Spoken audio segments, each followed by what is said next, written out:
योग किसे कहते हैं?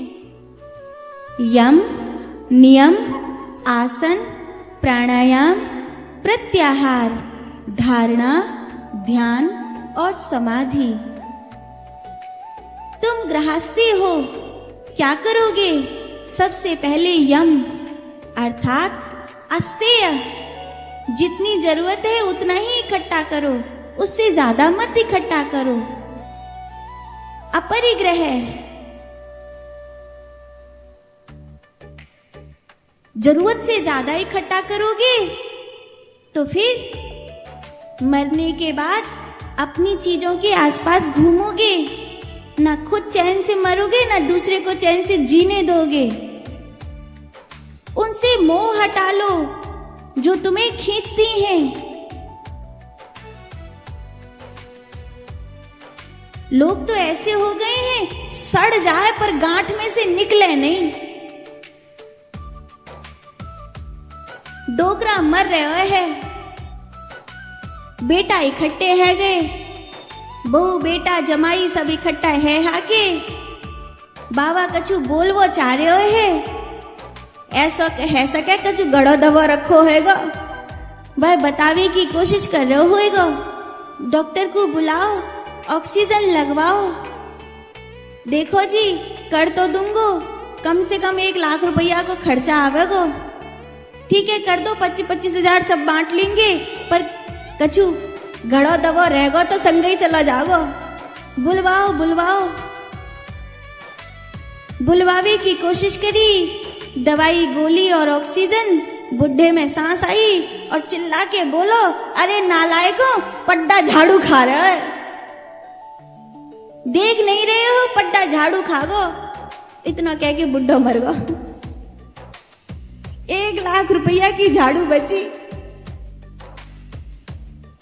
मरते मरते हुए आदमी की तृष्णा वस्तु में लगी रह जाए,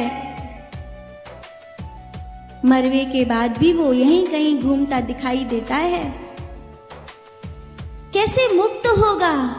मां अस्तेय, किसी की चोरी न करना, अपरिग्रह, निरर्थक वस्तुओं का संग्रह न करना, अहिंसा, किसी को पीड़ा न पहुंचाना,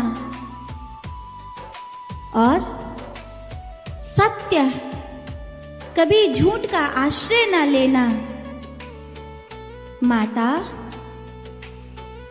यम, नियम, शौच, संतोष, ईश्वर निष्ठा, स्वाध्याय, इन सब को धारण करना, आसन को सिद्ध करना, श्वास को नाभि तक पहुंचाना,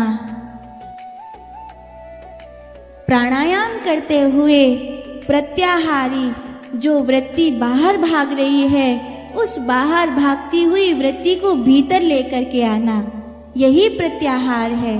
धारणा, सब में परमात्मा है, ऐसी दृष्टि रखना। ध्यान, अपने में शांत होकर बैठना। और समाधि, जीव जीव नहीं रहा, शिव हो गया। माता, यही वो 8 चरण हैं जिससे जीव मुझ में एक हो जाता है।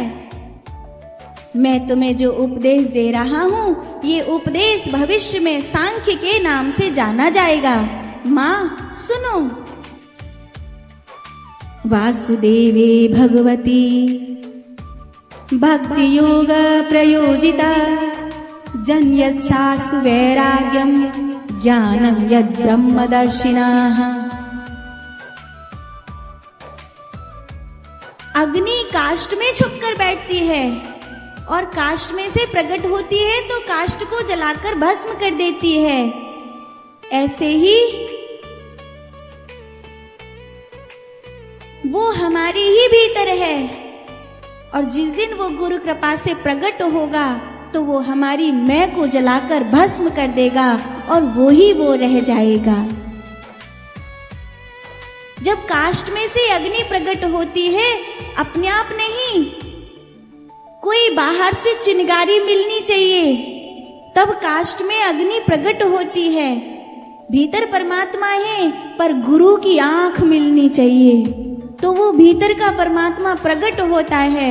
और जैसे काष्ठ की प्रकट अग्नि माँ काष्ठ को जलाकर भस्म कर देती है और केवल अग्नि ही रह जाती है, ऐसे ही गुरु की आंख मिलने पर प्रकट हुआ परमात्मा लिंग शरीर के अहंकार को भस्म कर देता है और केवल परमात्मा ही रह जाता है।